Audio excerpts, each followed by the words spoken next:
Alhamdulillah nahmaduhu wa nasta'inuhu wa nastaghfiruh wa nastahdihi wa na'udzu billahi min shururi anfusina wa min sayyiati a'malina. Man yahdihillahu fala mudilla lahu wa man yudlilhu fala hadiya lahu. Asyhadu an la ilaha illallah wa asyhadu anna Muhammadan abduhu wa rasuluh. Rabbi shrah li sadri wa yassir li amri wa hlul 'uqdatam min lisani yafqahu qawli. Subhanaka la ilma lana illa ma 'allamtana innaka antal alimul hakim. Assalamualaikum warahmatullahi wabarakatuh. Alhamdulillah, pertama sekali marilah bersama-sama kita merafakkan setinggi-tinggi kesyukuran kepada Allah Ta'ala kerana dengan izinnya diberikan saya kekuatan untuk membuat sesi FB Live pada kali ini. Ini adalah sesi FB Live saya yang pertama. Semoga perkongsian saya pada hari ini bermanfaat untuk semua, insyaAllah. Memperkenalkan diri dulu, nama saya Surya Effendi bin Amiruddin. Saya merupakan seorang usahawan, saya bukan seorang ustaz. Ayah saya juga bukan seorang ustaz. Ayah saya seorang accountant dan ibu saya seorang suri rumah sepenuh masa. InsyaAllah saya akan berkongsi dengan tuan-tuan pengalaman saya menghafal Al-Quran. Sebelum saya teruskan, objektif yang nak kita capai dalam slot lebih kurang 30 minit ini, dalam slot Mutiara Ramadan kali ini ialah semoga perkongsian ini akan dapat memberikan semangat, motivasi dan harapan kepada anak-anak dan juga ibu ayah, tuan-tuan dan puan-puan yang ingin menghafal Al-Quran sekalipun bacaannya tak lancar, tajwid tunggang terbalik, baca banyak salah dan sebagainya. Jadi perkongsian ini sangat pentinglah. Dan apa yang akan saya kongsikan ni adalah daripada pengalaman saya sendiri, bukan daripada cerita orang lain. Okey. Sedikit latar belakang. Saya bukanlah seorang yang pandai. Sebab ada orang kata kalau nak hafal Quran ni kena pandai, supaya senang hafal Quran. Saya kategorikan diri saya ni average ataupun mungkin below average. Okey. Alhamdulillah lepas hafal Quran baru saya rasa kepandaian saya itu dah alhamdulillah dah makin meningkat, alhamdulillah. Tapi sebelum tu saya merasakan saya punya kepandaian adalah average saja atau below average. Dan bagi tahu betapa sebelum ni saya memang sangat teruklah dalam baca Al-Quran. Sebab untuk makluman semua, masa saya darjah 4, saya masih lagi belajar membaca Al-Quran dengan menggunakan Iqra. Tapi dulu ni Iqra sekarang. Iqra dulu dia pakai yang buku yang lebih besar. Darjah 4 baca Iqra. Kalau kita sekarang darjah 4 baca Iqra, mesti orang kata, ya Allah, kan, teruknya lah dia ni, kan. Tapi nak bagi tahu, Alhamdulillah, Allah mempermudahkan dan akhirnya berjaya menghafal Al-Quran. Saya menghafal Al-Quran, masuk Mahat Hafiz pada lepas tingkatan 3, masuk Mahat Hafiz. Kemudian Alhamdulillah hafal dalam tempoh 1 tahun 9 bulan. Dan sekarang dah 20 tahun dah hafal Al-Quran. So nak bagi tahu bagaimana seorang budak yang bacanya teruk, tajwidnya tunggang langgang, darjah 4 masih baca Iqra, mampu menghafal Al-Quran. Kalau tuan-tuan yang baca lancar, apatah lagi, kan, yang pandai-pandai, yang baca lancar, harapan untuk menghafal Al-Quran lebih tinggi lagi, insya-Allah. Dengan syarat kena bersungguh-sungguh untuk menghafal Al-Quran. Okey. Saya nak mulakan dengan bagaimanakah rutin. Saya nak cerita berkaitan dengan rutin kehidupan di Mahat Hafiz.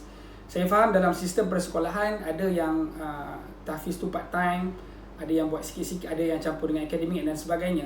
Tapi saya nak berkongsi pengalaman saya di Mahat Hafiz secara full time, yang mana majoritinya digunakan untuk menghafal Al-Quran dan juga ada juga akademik. Okey. Dia bermula daripada seawal subuh, sebelum subuh lagi. Kalau ikut tentatif, biasanya kita akan bangun awal. Kita akan bangun setengah jam ataupun 1 jam atau 45 minit sebelum subuh. Biasanya kita dah bangun dah masa tu. Masing-masing akan mengulang hafalan yang telah dihafal pada waktu malam. Dan masa itulah waktu yang paling berharga dalam satu hari itu. Waktu sebelum subuh adalah waktu yang paling sangat berharga. Sebab apa? Sebab masa tu kita punya otak, kita punya penerimaan hafalan tu memang sangat-sangat dahsyat lah. Okay. Kemudian lepas dah masuk subuh, kita akan sambung hafalan.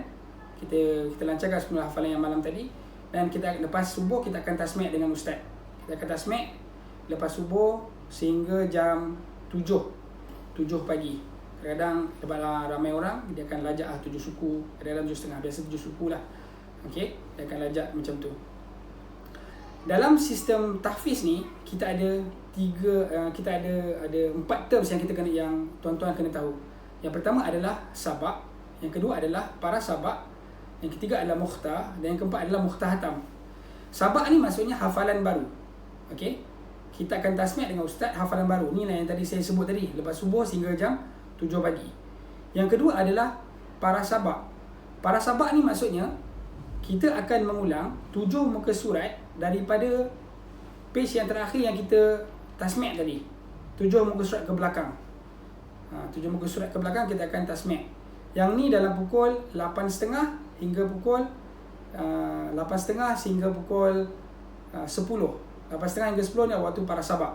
Kemudian kita ada break berkurang setengah jam, 10 sampai 10.30. Kemudian kita sambung lagi 10.30 hingga pukul 12.30 adalah masa untuk buat mukhtar. Mukhtar ni maksudnya ulangan juzuk ke belakang. Kalau kita dah hafal 5 juzuk, so ulangan juz 1, 2, 3, 4, 5. So dia ulang satu hari satu juz, satu hari satu juz. Untuk tahun pertama memang setiap hari kena ulang at least 1 juz. Mukhtar lah. Macam tu. So satu lagi terms yang tuan-tuan kena tahu juga adalah mukhtahatam. Mukhtahatam ni bila tuan-tuan dah menghafal 1 juz, bila dah menghafal 1 juz, so kita akan lancarkan tasmi' dengan ustaz sekali lagi daripada awal sampai akhir. Yang juz tu make sure lancar, tak nak ada salah. Kalau salah pun maksimum biasa 3 lah. Itu namanya mukhtahatam. Selagi mana mukhtahatam tak selesai, selagi tu tak boleh sambung ke juz yang seterusnya. Tapi biasanya mukhtahatam ni akan makan masa sehari saja. Macam itulah. Alright. Kemudian selesai mukhtar jam 12.30, biasanya kita akan berehat. Berehat solat zuhur 1.30. Lepas zuhur biasanya kita akan ada kelas. Lepas 6:03 tu kita akan ada kelas. Kelas-kelas akademik lah. Kita ada subjek bahasa Arab, English, Mathematics and Fiqh. Ada 4 subjek yang basic lah. Yang mana subjek ni bukan subjek yang boleh naik tingkatannya. Dia sekadar basic subjek supaya kita tak ketinggalan. Alright. So macam itulah. Dan bukan setiap petang ada lah. Ada yang ada yang tak ada. Lepas dia akan pukul 3 sampai asar lah. Biasanya pukul 4.30. Lepas pukul 4.30 dan biasa kita akan bersukan lah. Beriadah, main bola ke apa-apalah. Kemudian lepas asar main bersukan. Lepas tu kita akan bersiap-siap untuk makan dan juga solat maghrib. So lepas dah makan solat maghrib, kita akan mula hafalan lah, balik semula. So biasanya kita akan masuk awal sikit sebelum maghrib, kita dah masuk balik semula untuk menghafal. Lepas tu solat maghrib. Lepas tu kemudian lepas solat maghrib terus menghafal sehinggalah jam 10 malam. Lepas pukul 10 malam dan kita akan berhenti untuk solat isyak. 10.30 kita akan berhenti solat isyak. Dan biasanya pukul 9 malam lampu dah tutup lah, dah tidur. And then esok pagi bangun balik semula dalam pukul 4.30, 4.45. Dan macam itulah rutin harian. Okay. So masa kat Mahat dulu memang kalau siapa yang bangun time subuh tu, itulah orang yang paling rugi sekali lah biasanya. Kita akan rasa Allah apalah rugi sangat. Kenapa bangun waktu subuh? Bukan sebab subuh tu tak bagus, sebab kita nak bangun sebelum subuh. Sebab waktu sebelum subuh tu sangat-sangat fresh. So siapa yang bangun time subuh tu memang rasa macam ya Allah malam ni lah, kenapalah bangun on time on subuh ni kalau sekarang kita kata kalau bangun subuh, Masya Allah bagus kan. Tapi sebenarnya dalam Mahat tu, kalau dalam realiti, kalau kat Mahat kita nak kalau boleh bangun sebelum subuh supaya kita sempat melancarkan hafalan kan? Okay. So itulah dia rutin. Rutin bagi yang biasalah, bagi Mahat yang full time. Okay. Kemudian itu adalah yang part pertama yang saya nak kongsikan dengan tuan-tuan. Kalau tuan-tuan rasa duduk di rumah sementara masa fasa PKP ni tak tahu nak buat apa, mungkin tuan-tuan boleh cuba rutin ni dalam rumah tuan-tuan sendiri. After all sekarang ni kan Ramadan, tuan-tuan kat rumah, why not cuba rutin kehidupan pelajar tahfiz ni full time ni tuan-tuan buat di rumah kan? Benda tu possible untuk buat. Okay. Yang kedua saya nak cerita berkaitan dengan macam mana caranya saya mula-mula berminat untuk menghafal Al-Quran. Okay. Saya mula-mula berminat untuk menghafal Al-Quran because of ayah saya lah. Ayah saya pernah menjanjikan suatu benda yang sangat besar pada saya masa tu. Dan saya dah ceritakan dalam video sebelum ni. Kalau siapa nak tahu video dia, saya tak nak ulang, boleh tengok dalam 10 tips hafal Al-Quran, boleh tengok dalam YouTube. Okay. Tapi saya nak bagi tahu, kesan daripada itu saya menjadi seorang yang sangat berminat untuk menghafal Al-Quran, sekalipun bacaan saya sangat teruk. Okay. Saya tengok budak tahfiz, saya rasa seronok sangat. Saya rasa sangat happy dan saya sangat kagum dengan dia orang ni. Bila datang sekolah je, saya tengok, ya Allah, bestnya. So saya memang set dalam minda saya, memang saya nak hafal Quran. Okay. Ibu dan ayah saya, seingat saya, dia orang tak pernah paksa saya untuk hafal Quran. Nak galakkan memang ada lah, tapi dia basically nak kata paksa memang tak pernah. Nak kata rotan lah, petah lagi memang tak ada lah. Okay, basically dia lebih kepada inner instinct. Ayah saya berjaya trigger saya punya inner instinct untuk minat dan akhirnya memilih untuk menghafal Al-Quran. Alhamdulillah, lepas sekatan 3 saya berpeluang untuk masuk dalam Mahat Hafiz Al-Quran Hira. Masa tu tahun pertama saya masuk di Sungai Buloh. Tahun kedua baru pindah ke Jeram. Saya nak cerita pengalaman di tahun pertama. Di tahun pertama, di bulan yang pertama, saya minat sangat nak hafal Al-Quran. Kenapa saya nak hafal Al-Quran sangat-sangat? Sebab saya rasa bacaan saya sangat teruk. Sangat-sangat teruk. Saya rasa kalau saya berterusan macam ni, selamanya lah saya akan baca bacaan yang teruk ni lah. So saya tak ada pilihan, saya kena hafal Quran supaya bacaan saya elok. Saya sampai tahap macam tu. Kalau tuan-tuan rasa bacaan tuan-tuan lagi bagus, so harapan tuan-tuan untuk menghafal Quran tu lebih tinggi lagi. Nak bagi tahu macam tu lah. Ni adalah harapan daripada tuan-tuan. Bukan sekadar harapan, tapi diperlukan pada usaha yang tinggi. Okay. Masa bulan pertama saya masuk Mahat Hafiz kan, satu hari memang kita standard, kita kena hafal at least 2 muka surat, supaya 2 tahun kita boleh khatam lah 30 juz Al-Quran. Jadi pada bulan pertama saya berjaya menghafal 2 juzuk Al-Quran. So saya rasa kalau 2 juzuk Al-Quran, saya tak yakin yang saya boleh habiskan 30 juz dalam masa 2 tahun. Sebab apa? Saya rasa 2 juz Al-Quran dalam tempoh sebulan tu memang sangat-sangat mencabar. Sebab orang-orang macam saya yang baca pun tak berapa nak betul, baca banyak salah ni. So kita punya effort tu memang jauh lebih tinggi lah berbanding dengan orang yang membaca lancar. So masa tu saya dah putus asa. Saya rasa macam, ya Allah, memang tak tahulah, rasa memang bukan inilah, bukan mungkin tak terpilih kot, Allah tak pilih untuk menghafal Al-Quran ni. So ada seorang senior saya, dia bagi tahu, saya ingat lagi apa dia kata kat saya.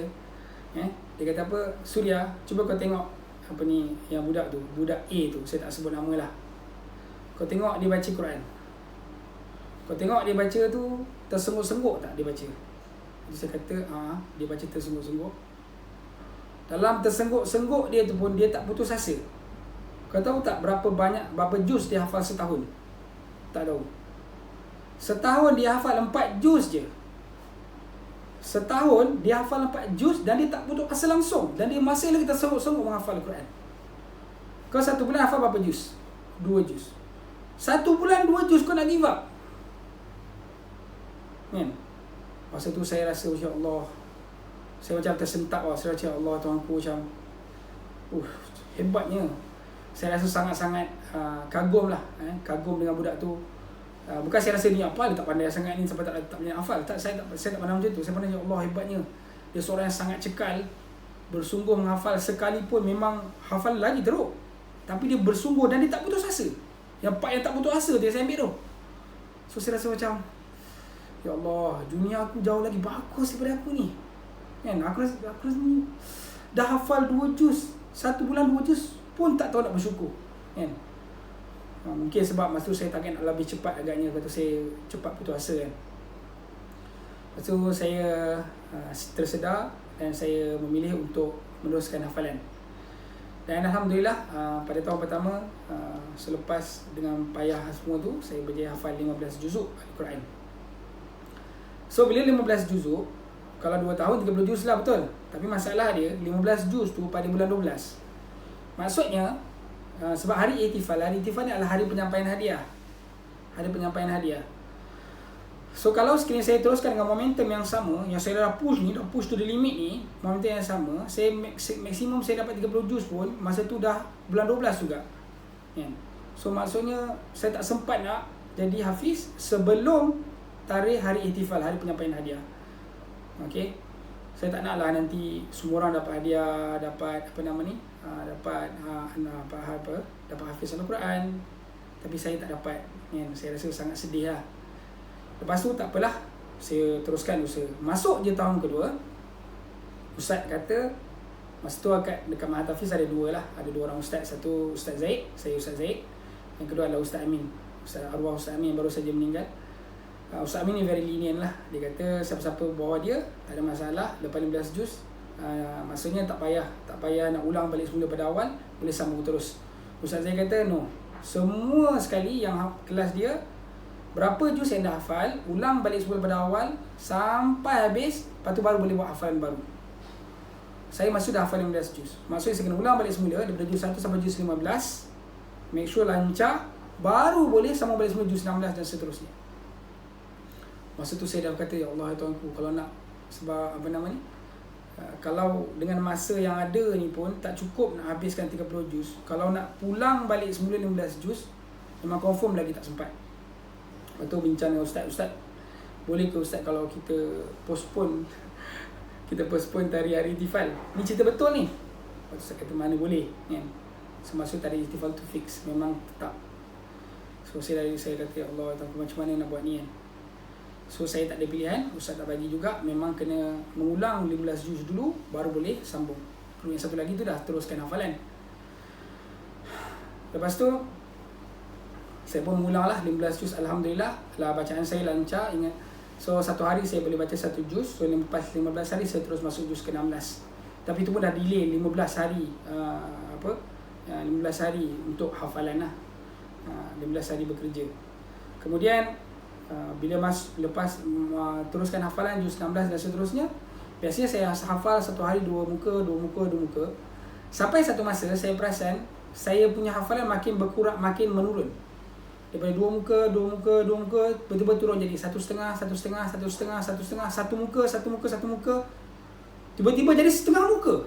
Dengan effort yang sama, saya setengah muka je saya. Setengah muka. Masa tu saya dah macam ni dah. Saya rasa, Allah tahu apa dah jadi, kan? Aku usaha sungguh-sungguh tapi tak dapat juga, kan? Kenapa, kan? Tolonglah, kan? Sebab masa tu memang sangat-sangat tertekan, kan? Dah lah lambat daripada masa, kan? Nak kena ulang lagi. Lepas tu pula bacaan hafalan makin berkurangan pula. Lepas tu pula kita tengok grup sebelah, tengok kawan-kawan kat grup sebelah. Kalau sebelum ni yang baca 2 muka, tiba-tiba lompat jadi 4 muka. 4 muka. Yang yang 1 muka setengah lompat jadi 3 muka. Kita ni setengah muka. Masa tu, ya Allah, Tuhanku, hanya Allah je lah yang tahu. Memang doa, nangis tu memang hari-hari lah. Sama ada diorang sedar tak sedar ke, waktu malam, waktu solat ke, memang nangis, ya Allah, tolonglah bukakan hati, bagilah bantuan macam mana nak buat ni, memang tak tahulah nak buat macam mana. Kemudian Alhamdulillah saya dapat naik balik semula 1 muka, 1,5 tu naik balik semula 2 muka. Tapi kelas sebelah daripada 2 muka semua jadi 4.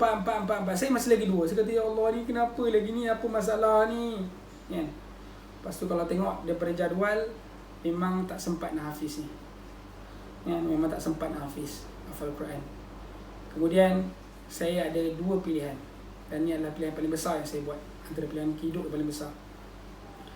Pilihan yang pertama ialah saya boleh pecut hafal Al-Quran, tapi saya tak, tajwid saya langgar, hafalan ingatan saya akan out, sebab saya fokus pada hafalan semata. Boleh hafal Al-Quran, tapi ni 2 hancur. Ataupun yang kedua, saya tak hafal Al-Quran, tapi saya dapat tajwid dan saya dapat jaga hafalan yang saya ada. Saya menangis sungguh-sungguh. Sebab apa? Saya dah usaha sangat teruk, kan? Especially masuk tahun kedua lagi lah. Waktu petang orang main bersukan, saya tak main. Waktu tak ada kelas, saya hafal Quran. Saya mengulang saya buat hafalan Al-Quran. Petang pun saya tak main, jarang lah. Adalah saya main tapi jarang. Malam, waktu orang dah habis 10.30, saya sambung lagi sampai jam 12 malam. Setiap hari. Sebab tu dulu bila ada usrah, saya sangat letih. Sebab apa? Lepas asar tu, saya ada usrah lagi, lepas tu sambung lagi maghrib. So memang letih lah, sangat-sangat letih. Lepas tu saya kata, ya Allah, aku hanya ada 2 pilihan. Dan ini adalah pilihan yang sangat besar untuk diriku. Lepas tu saya doa, dan akhirnya saya buat keputusan, saya pilih satu. Dalam keadaan menang, saya ingat lagi, saya buat pilihan untuk tidak hafiz Al-Quran. Itu adalah pilihan paling berat untuk saya buat. Saya menangis sungguh-sungguh. Saya nak hafal Quran tapi saya tak mampu. Tak apalah, yang penting tajuk saya terjaga, hafalan saya terjaga. Allah je yang tahu macam mana dahsyatnya perasaan saya masa tu. Saya menangis, ya Allah. Tak apalah, aku tak hafal Quran, tak apalah, tak ada hadiah. Masa hari ihtifal pun tak apalah, aku redha, aku pasrah, ya Allah. Masa tu saya punya total submission memang total habis dah. Dah tak ada lagi dah. Usaha habis dah. Dah habis usaha dah. Masa tu saya bila dan saya konsisten, kemudian saya teruskanlah baca 2 muka. Kemudian bila masuk juz 20, dan masa itulah bantuan Allah datang. Masa masuk juz 20, saya dah mula tukar gear. Masa tu bantuan Allah sampai, saya merasakan hijab saya kat ni dibuka, zup. Kalau satu hari, saya rasa kepala saya sangat ringan. Saya rasa sangat ringan. Kalau satu hari biasa saya baca 2 muka surat. Lepas peristiwa tu, saya boleh menghafal maksimum satu hari 13 muka surat. Daripada 2 jadi 13. Dan begitu betapa bila bantuan Allah sampai, memang sangat-sangat dahsyat dan luar biasa. Memang terus pecut lah. Daripada belakang pecut.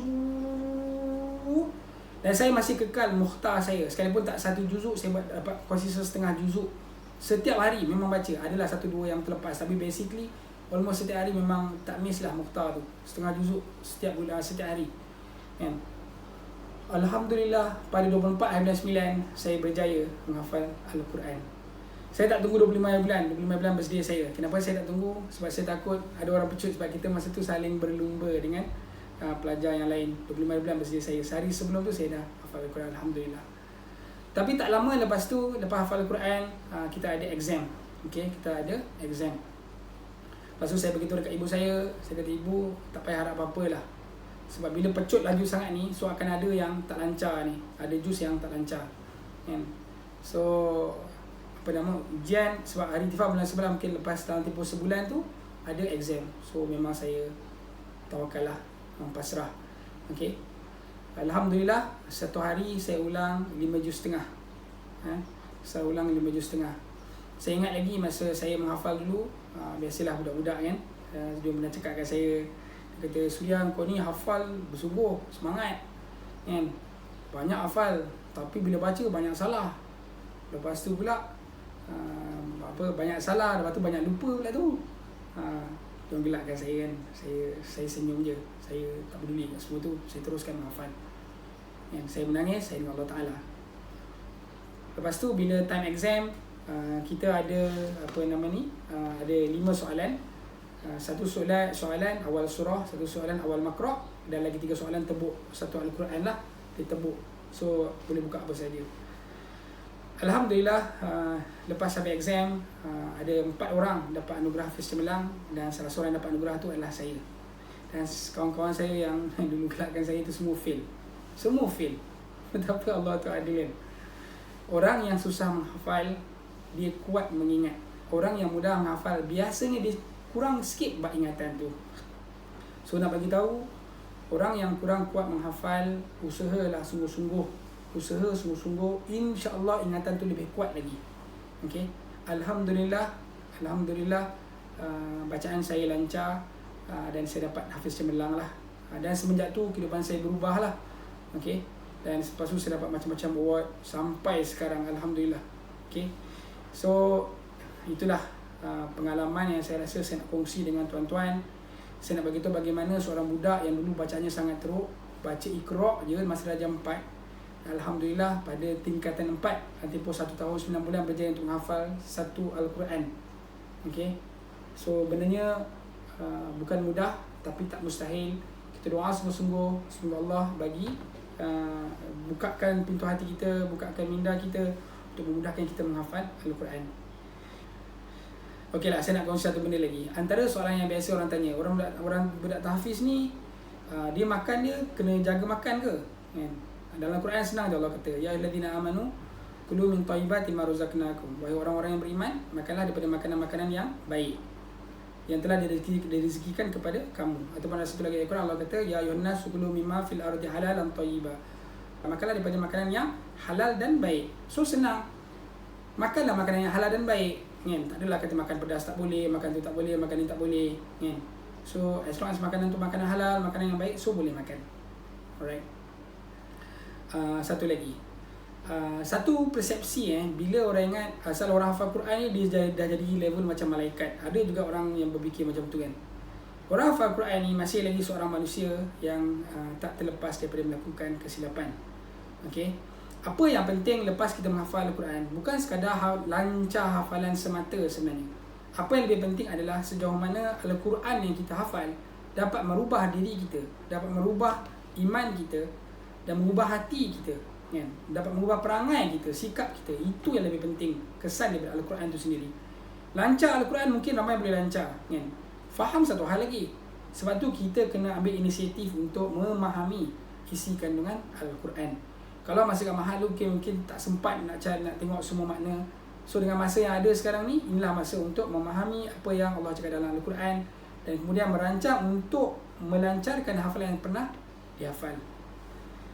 Okey, ada satu soalan sebelum ni berkaitan dengan anak-anak yang dihantar ke MRSM Ulul Albab ataupun Imtiaz, yang tu dia ada hafazan dan dia ada kelas.